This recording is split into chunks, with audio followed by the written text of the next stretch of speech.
Si ustedes tienen la oportunidad de viajar al antiguo Egipto y enfrentarse a las maravillas que aún hoy en día se mantienen en pie o medio derruidas, se encontrarán frente a toda una serie de enigmas que solo si tienen la información necesaria podrán contemplar.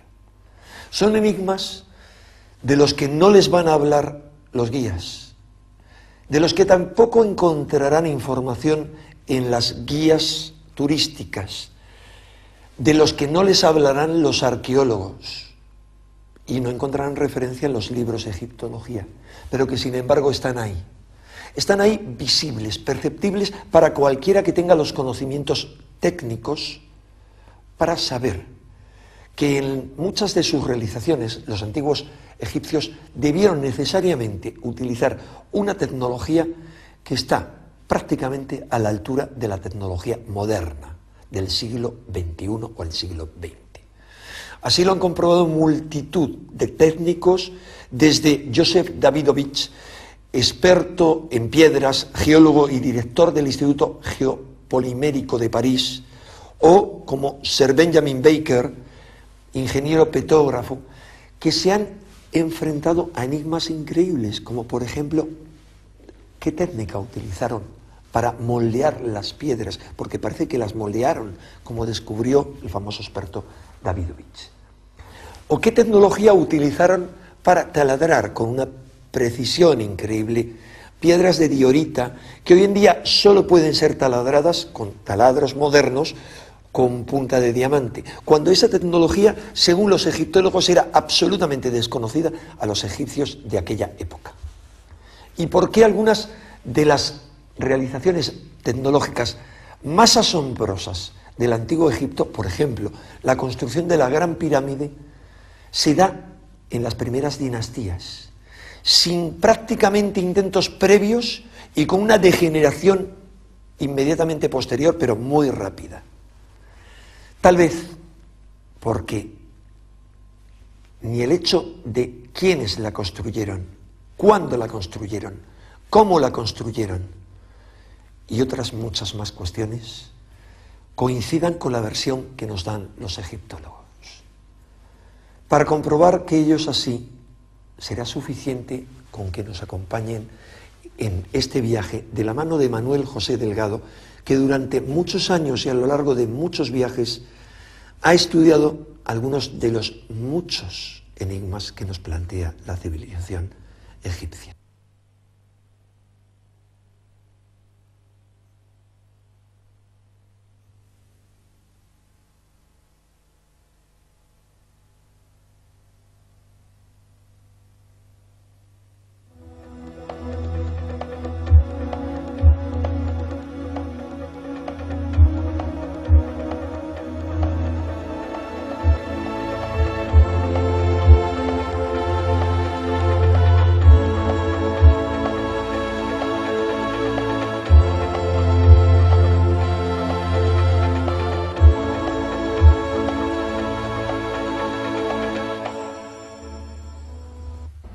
Desde hace ya muchísimos años venimos recorriendo Egipto para intentar introducirnos en todos sus misterios. En el siguiente trabajo de investigación podrán comprobar la gran cantidad de datos expuestos, toda la documentación que manejamos. Son muchísimos números que hablan de medidas, de ángulos, de proporciones. Indudablemente en Egipto no hay que inventarse nada para saber que existen misterios y que existen muchísimas preguntas que todavía no tienen respuesta. Ya tendremos ocasión en los siguientes programas de esta serie, quizá para tratar cosas que nos gustan mucho más, como puede ser la magia, el poder de las pirámides, la aromaterapia, o cómo utilizar los diferentes centros de poder diseminados en las orillas del Nilo para nuestra superación personal, tanto física como espiritual. Pero ahora tenemos que seguir con este programa. Es un programa denso, que en alguna ocasión a algunos de ustedes les va a resultar pesado, pero indudablemente tiene que estar ahí, sobre todo para todos aquellos que indican que los que estudiamos los misterios de Egipto nos inventamos cosas. Egipto es maravilloso, está ahí muy cerca, a 4 horas y media en avión, y simplemente con una cinta métrica, y simplemente avalado por las personas que realmente saben de arquitectura, de ingeniería, de astronomía, de biología, de física, etcétera, podemos comprobar que lo que se hizo en el Antiguo Egipto supera con mucho la idea que tenemos de un pasado del que posiblemente tengamos que reescribir la historia. Espero que disfruten viendo este documental lo mismo que nosotros lo hemos hecho al realizarlo.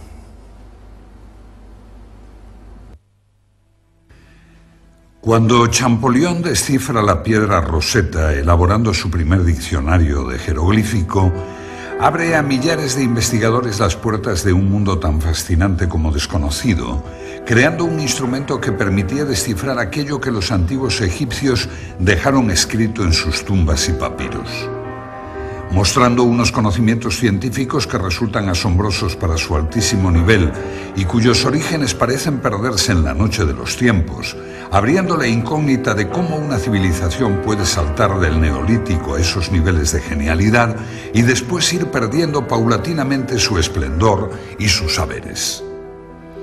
La historiografía oficial nos ofrece una imagen global de una civilización fascinante, ignorando determinadas pruebas arqueológicas capaces de romper cualquier esquema establecido, ya que del mismo modo que si podemos hablar de una evolución cultural lineal a lo largo de las 31 dinastías del Egipto faraónico, no podemos decir lo mismo de su evolución tecnológica, que nos muestra unos espectaculares avances en un periodo determinado y una posterior involución de la que no nos hablan los libros de historia.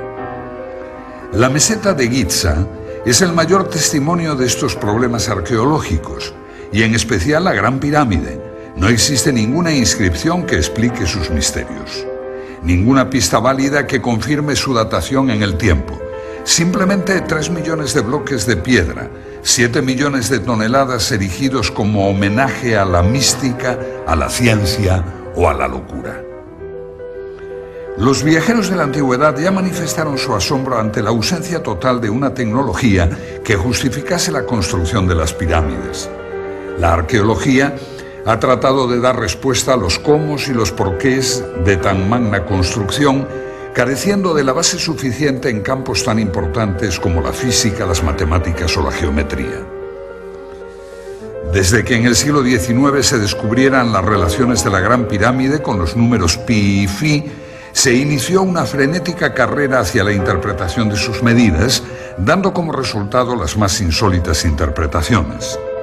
En pulgadas, en yardas, en metros, en litros o en varas, las mediciones, muchas veces sometidas a tortura, conducían a la explicación de todo, del presente, del pasado y del futuro, no faltando quien achacaba a errores de construcción los datos que fallaban en su teoría. O incluso otros no dudaron en limar algunas aristas para que sus elucubraciones fuesen refrendadas con mayor precisión.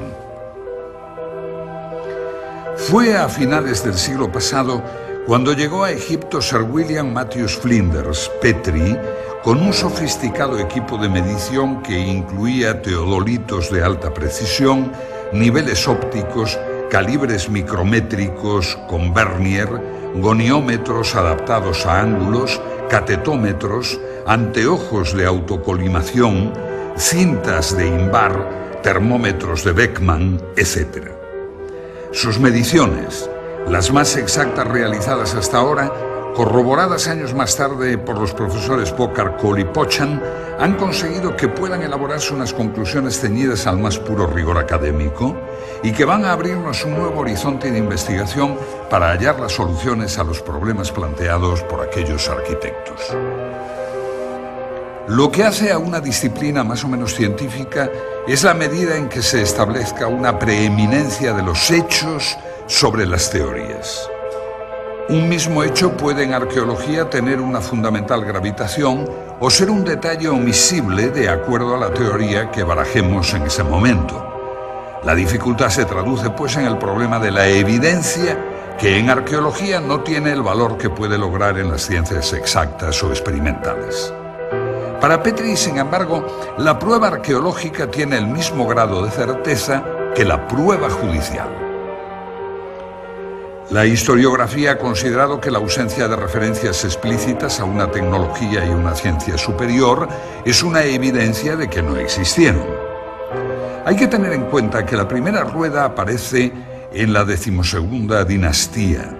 El primer Meriet, mira de observación de caña de palma, lo mismo que la primera plomada Tej, aparecen en la 18ª dinastía. Los primeros textos astronómicos aparecen en sarcófagos de la 11ª dinastía y corresponden inclusive a una astronomía incipiente que, como observa Hawkes, desconocía la existencia de los eclipses. Las primeras representaciones de los meridianos aparecen en el templo de Dendera en época ptolemaica, conjuntamente con las indicaciones sobre la operación del tendido de la cuerda y la determinación del meridiano por las estrellas de la Osa Mayor.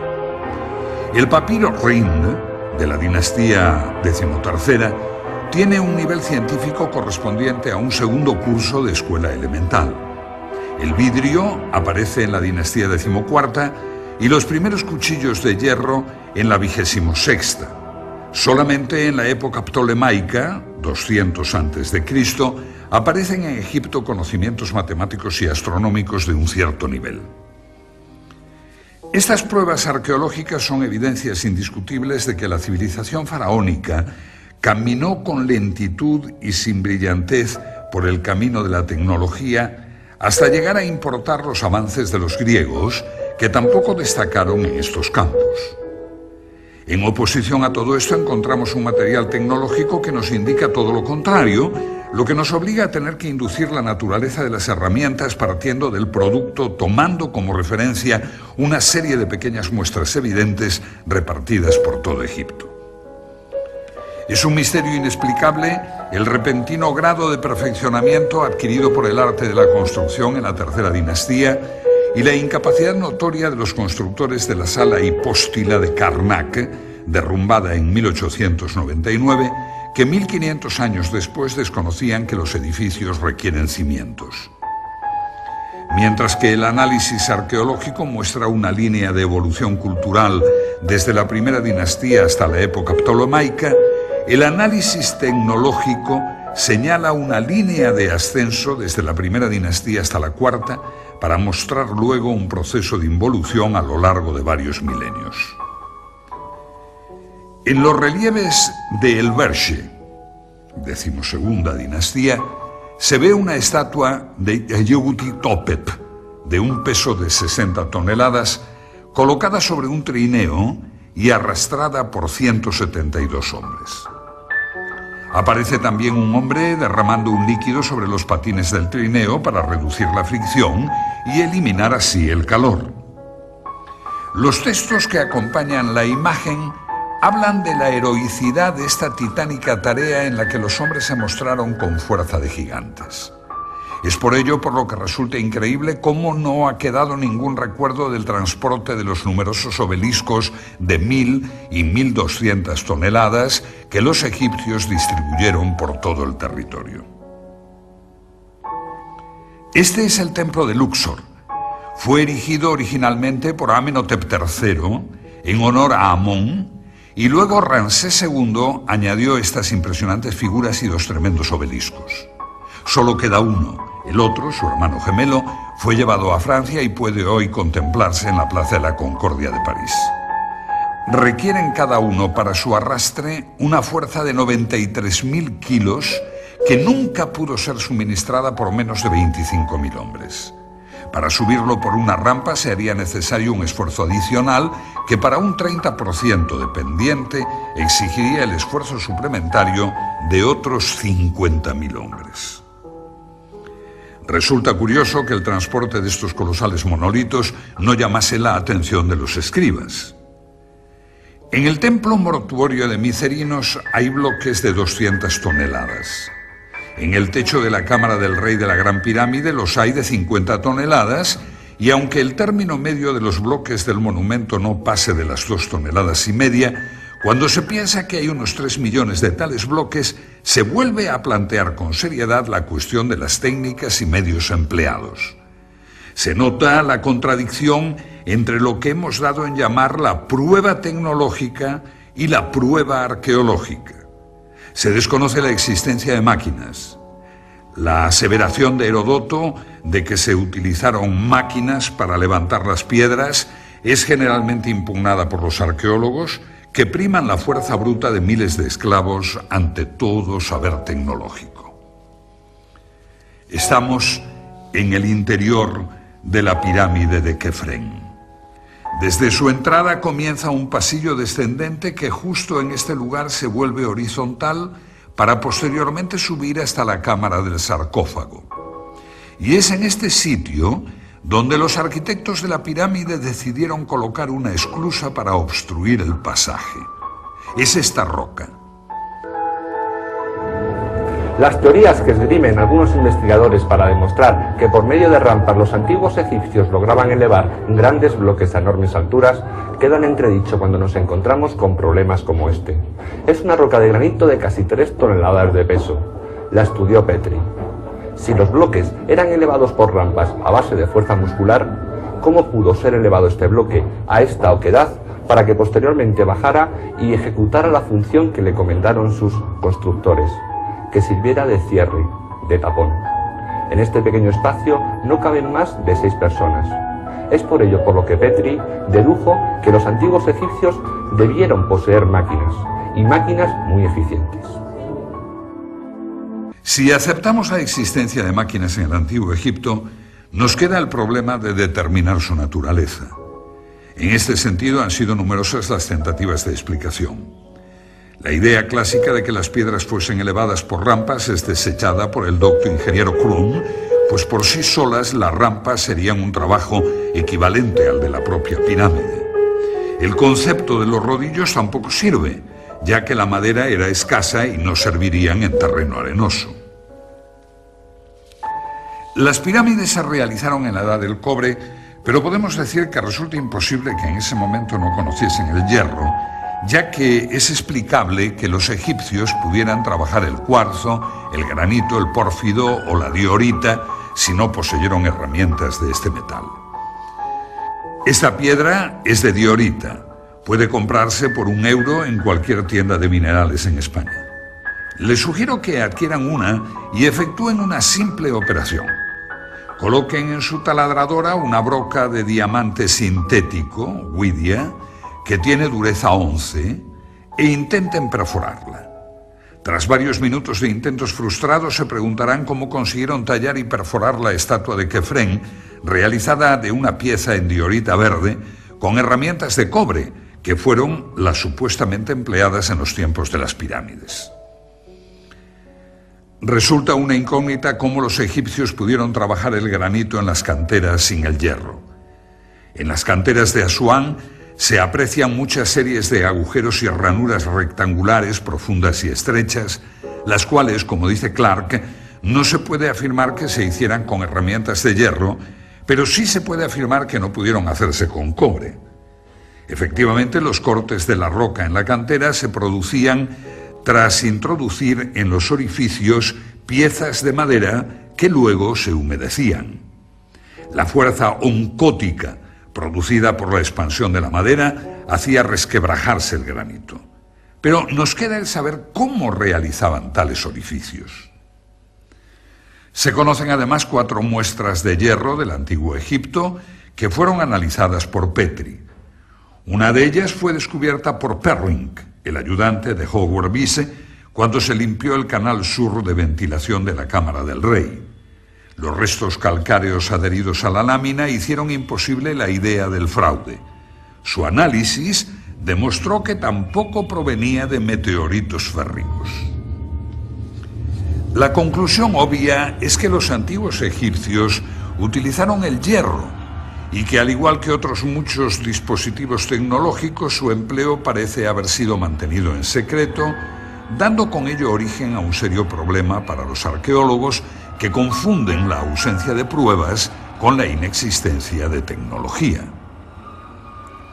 Una posible explicación al mantenimiento de tal secreto podría ser la pertenencia del hierro a la sabiduría divina, siendo su uso restringido a los sacerdotes y a sus operarios.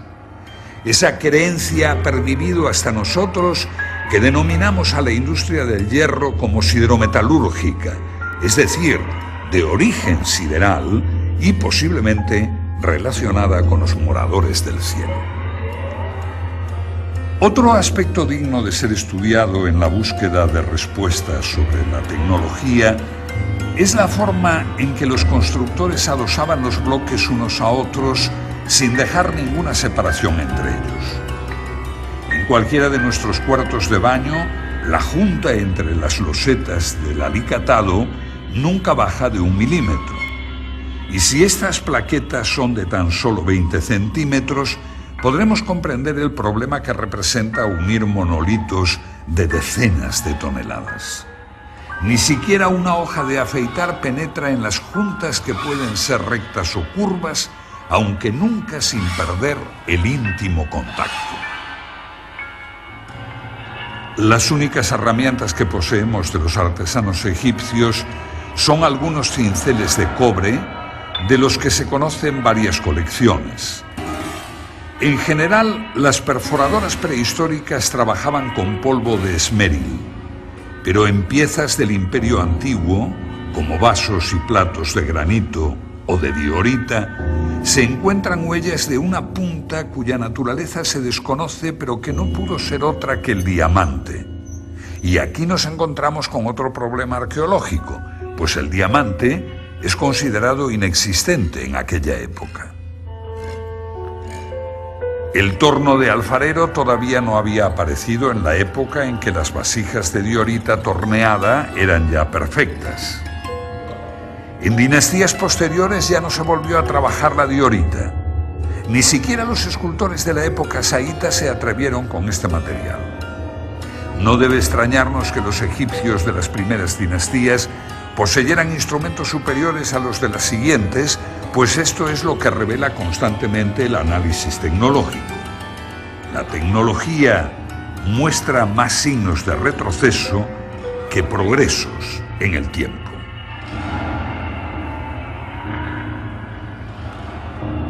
Debemos admitir que los egipcios de las primeras dinastías conocían el torno de punta fija antes de que aparecieran los tornos de alfarero. Con el torno egipcio se obtenían incluso superficies esféricas, pues se conocen platos hechos a torno en los cuales la herramienta se movía sobre una línea curva. Tenemos la prueba de que además del torno de punta fija conocían el torno con herramienta articulada móvil. Esta es una importante cuestión tecnológica, pues muy difícilmente podría la herramienta articulada moverse a su vez en forma circular. Que la pieza se movía con independencia de la punta, por otra parte, está probado por ejemplares estudiados por Petrie, en los que se puede apreciar por las huellas que la pieza ha sido desmontada para cambiar su centro de giro, una operación familiar para el tornero moderno. Y si el torno de punta fija o móvil ya nos deja impresionados, no lo es menos otra pieza importante como es el serrucho para piedra, y no para piedra normal de caliza, sino también para otras piedras de dureza mucho mayor, como el granito. Se conocen ejemplares de serruchos egipcios de bronce con dientes de esmeril, cuyo funcionamiento se asemeja a las modernas cortadoras de cinta de acero con polvo de esmeril, llevado por agua, con las que se cortan los bloques de granito en las canteras modernas. En los hipogeos de Tebas, 12ª dinastía, se han encontrado bloques de granito serrados que muestran huellas de óxido de cobre, lo que probaría el empleo de esta herramienta. Pero estudiando la inclinación y la velocidad del descenso de la hoja, se descubre que trabajaban a una enorme presión. Es inadmisible que un serrucho de bronce y esmeril pueda cortar granito si le aplicamos una débil presión y empleamos un tiempo indefinido en el corte. La única solución que se nos plantea es que los antiguos egipcios debieron poseer otro instrumento cuya estructura desconocemos, pero que con seguridad no trabajaba con dientes de esmeril. En relación con el modus operandi de estos serruchos, se exhibe en el Museo del Cairo el sarcófago de Diodefre, hijo o hermano de Keops, donde puede apreciarse el trabajo del serrucho. Aparentemente los sarcófagos eran transportados con la tapa no cortada para reforzar la estructura. El serrucho ha cortado ya los 2/3 de la tapa, quedando un resto por cortar en donde todavía puede apreciarse la garganta carcomida por la herramienta. Se observa así la superficie irregular que va dando forma al sarcófago antes de su ulterior pulimento y en donde todavía hoy es posible apreciar las marcas de ocre que indican las líneas de corte. Aparentemente el serrucho ha sido guiado a mano, como puede inferirse por la forma irregular de la superficie cortada. El ancho de la herramienta, correspondiente al ancho del surco, es de 2 centímetros. El plano de corte presenta desniveles del orden del centímetro. Y aunque no nos imaginamos qué herramienta pudo hacer el corte, se aprecia que su uso fue manual con las imperfecciones que el pulso provoca. En cambio, en otro sarcófago, el de Keops de la Gran Pirámide, en donde los desniveles de las superficies serradas son del orden del milímetro. El serruchado del sarcófago de Keops debe considerarse como una obra maestra en la materia, pues a pesar de no haber recibido un pulido ulterior es casi una pieza terminada. La herramienta llevaba una guía mecánica. Este serrucho se movía a modo de los modernos cortadores de peine que producen bloques de superficies paralelas debido al movimiento simultáneo de varias cintas de acero. Y de nuevo nuestro estupor al comparar la tecnología antigua con los logros de la actual. Esta es una cantera situada en Cerceda, en las estribaciones de la madrileña Sierra de Guadarrama. Su moderna tecnología pudo verse en un stand de la pasada Expo 92 de Sevilla. Los bloques de granito llegan hasta aquí desde la península de Labrador o desde Sudáfrica y abastece a la práctica totalidad de cementerios madrileños. Aquí saben de la industria de la piedra. Su más perfecta máquina de corte para piedras de granito está diseñada por una hoja redonda de 2 metros de diámetro, compuesta de múltiples dientes de huidia, carburo de tungsteno, por lo que no puede cortar bloques de más de 1 metro. Cada vuelta de la hoja avanza tan solo 5 milímetros. Se tarda una mañana entera en cortar toda la roca. No se puede ejercer más presión, pues las puntas se abrasarían. Viendo esto, debemos preguntarnos cómo hacían los antiguos egipcios para que sus serruchos avanzaran en cada presión casi 2,5 milímetros, o sea, 60 veces más potencia que los logros de nuestra avanzada civilización. Pero nuestro asombro no acaba aquí, pues aún hemos de tratar la herramienta más conspicua de la antigua tecnología, el taladro cilíndrico. El tubo ejecutaba taladros de hasta 15 centímetros de diámetro, dejando tras su camino un tarugo central que posteriormente era roto con un simple golpe. Estos taladros se llaman trépanos y pueden verse en algunos lugares de Egipto. El cilindro, en los taladros modernos, es de acero con puntas de huidia. La presión debe regularse cuidadosamente por control manométrico y para un taladro con 3 puntas de diamante, esta es aproximadamente de 50 kilos. Para un taladro con punta de huidia es menor, unos 30 kilos. La herramienta de huidia presenta, sin embargo, la ventaja de su gran velocidad tangencial. El diamante, en cambio, debe ser trabajado a baja velocidad, pues puede quemarse. Los taladros modernos, al igual que en las máquinas de corte, avanzan en el granito 4 centésimas de milímetro por vuelta, mientras que la máquina egipcia avanza 2 milímetros, tan solo 50 veces más. La idea de que pudieran operar por golpes o escoriaciones es rechazada, pues no hay ninguna huella de semejante proceder. La posibilidad del empleo de 2 herramientas aplicadas alternativamente, una de las cuales se limitaría a ensanchar el surco dejado por la otra, es descartada, pues se conocen trépanos con el tarugo aún dentro. No queda otra alternativa que aceptar que estos instrumentos trabajaban bajo una presión de 2.000 kilos o de que poseyeran un instrumento cortante 50 veces más duro que el diamante. Y con esto ni siquiera sueñan los tecnólogos modernos. Un tarugo de pórfido blanco y negro, correspondiente a la primera dinastía, fue estudiado por Petri, indicando que posterior a esta fecha ya no se volvió a trabajar el pórfido, piedra extremadamente difícil de mecanizar tanto por su dureza como por su textura heterogénea. El mismo autor pudo fotografiar un trépano con un tarugo de 70 centímetros de diámetro. Esta tecnología egipcia queda muy por encima de las posibilidades mecánicas de nuestra era espacial. Aunque como realización tecnológica de alta precisión no existe nada en el mundo entero que iguale el revestimiento calcáreo de la Gran Pirámide. Hoy se pueden contar con los dedos de una mano, pero en su día fueron 27.000. Y es de lamentar la destrucción de este revestimiento de mármol, pues no solo se nos ha privado del placer estético de su contemplación, sino también de la posesión de una obra que podemos con toda seguridad considerar la más grande creación de la tecnología de todos los tiempos. Poseían superficies planas de más de 3 metros cuadrados. Muestran un paralelismo a lo largo de sus aristas de casi 2 metros del orden de las 5 centésimas de milímetro, es decir, en íntimo contacto.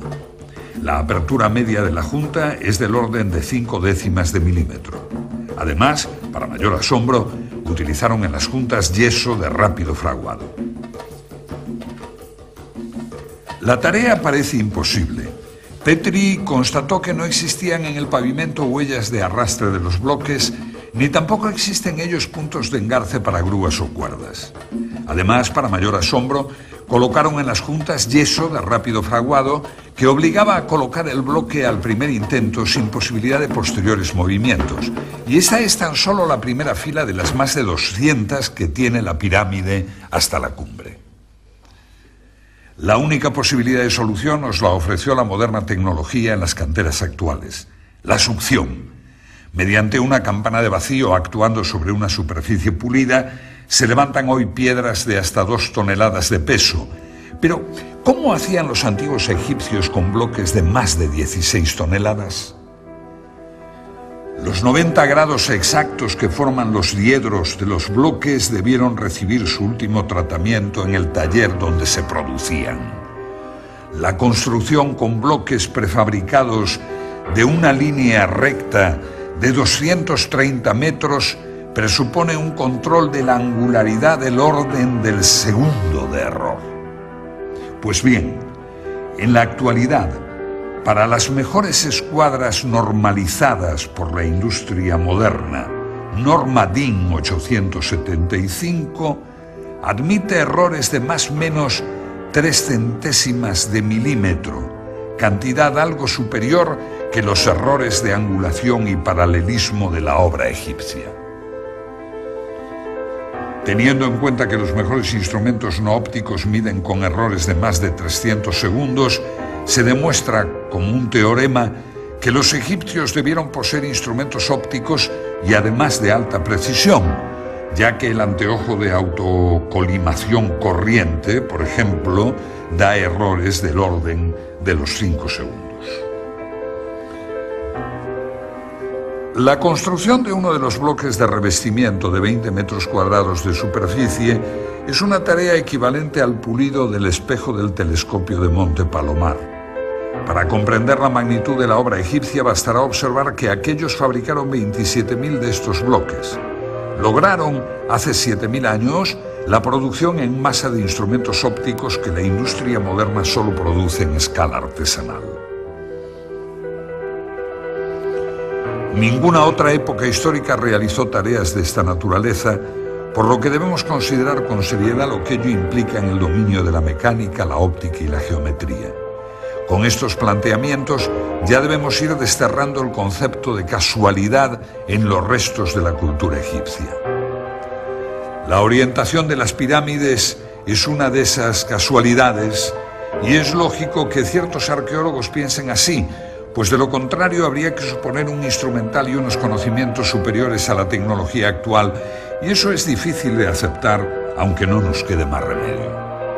Las representaciones que aparecen en el templo solar de Niuserre de la Quinta Dinastía y que coinciden con los textos del templo de Edfu, en las cuales aparece el rey y sacerdotisas con una maza, estacas y la cuerda de arpentar, determinando la orientación de un templo, no puede tomarse al pie de la letra, pues tales representaciones serían como estudiar nuestros sistemas de ingeniería por las fotos de la ceremonia de colocación de una primera piedra.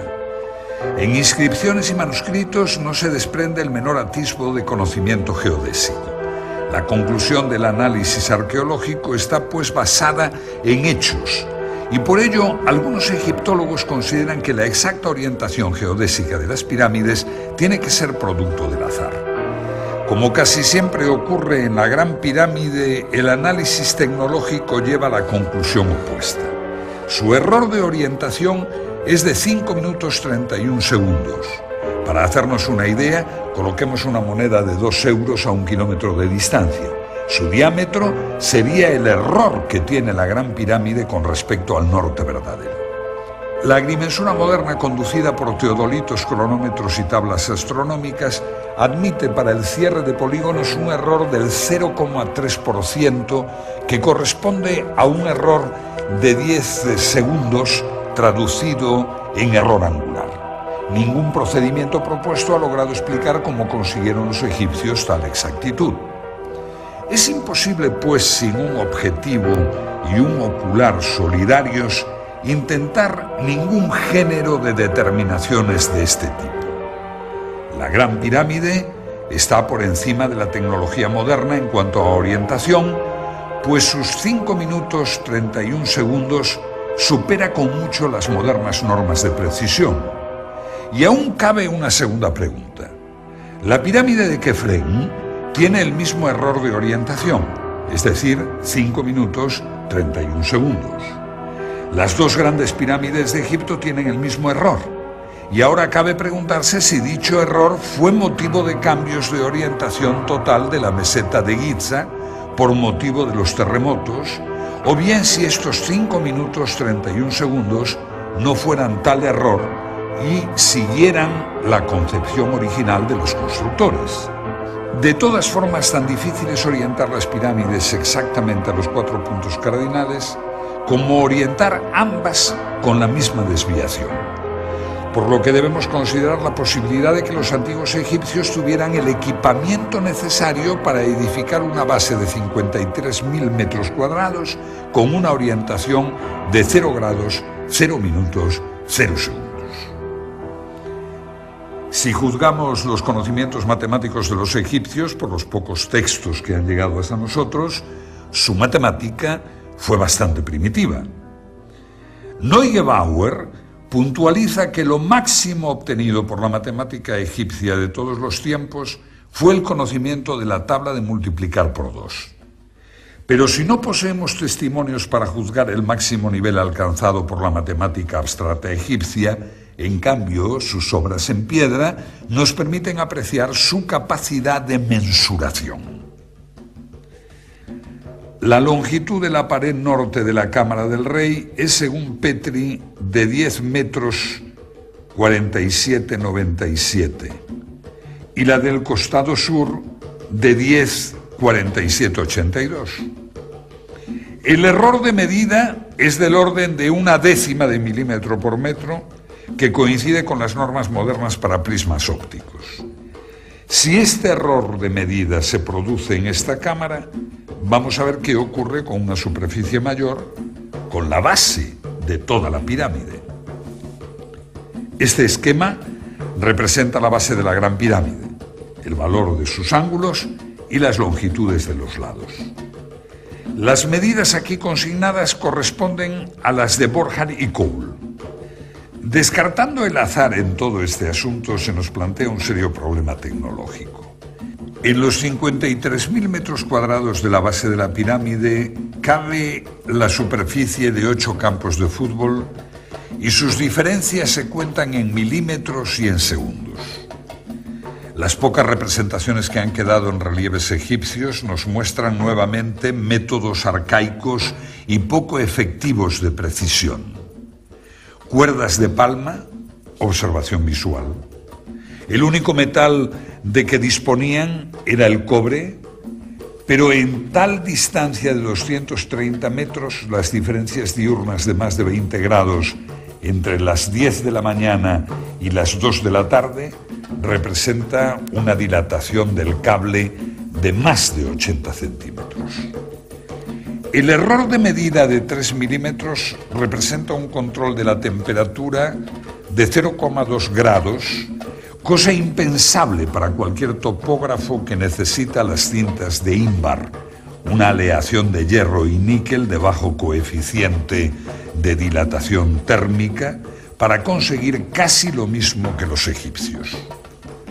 Termómetros, conocimiento de la física de los metales, equipos ópticos y tan solo lo que se ha encontrado en las excavaciones son cuerdas de palma, que es lo mismo que tener la evidencia de que los egipcios podían viajar a 200 kilómetros por hora y tan solo encontrar en papiros y relieves la inconfundible estampa de un famélico camello. Pues si la medición de las distancias supera todos los condicionantes, la goniometría no se queda a la zaga. La goniometría es la ciencia de la angulación y constituye en la Gran Pirámide el punto crucial de discrepancia entre el análisis arqueológico conducido filológicamente y el análisis arqueológico que utiliza elementos tecnológicos. El instrumento primitivo que corresponde a nuestro teodolito era el astrolabio, y el antecesor del sextante fue la ballestina o bastón de Jacob.